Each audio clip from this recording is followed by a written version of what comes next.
Hi, my name is Leah Ferdeloso, 16 years old, new classers from Hingoog City, Misamis Oriental.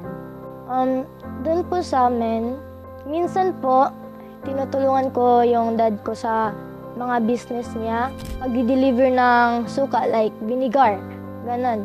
Pure vinegar po talaga siya, galing siya sa Sanyog. Sanyog po.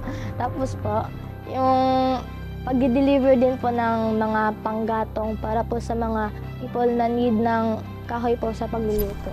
Nung nag-school pa lang po ako, every Friday and Saturday, mapasok po ako sa mga gigs and minsan po sumasali po kami sa mga contest.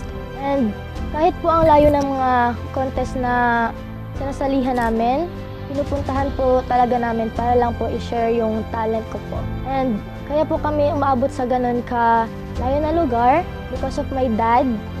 Siya po kasi yung nagda-drive sa tinatawag na budget din sa amin po.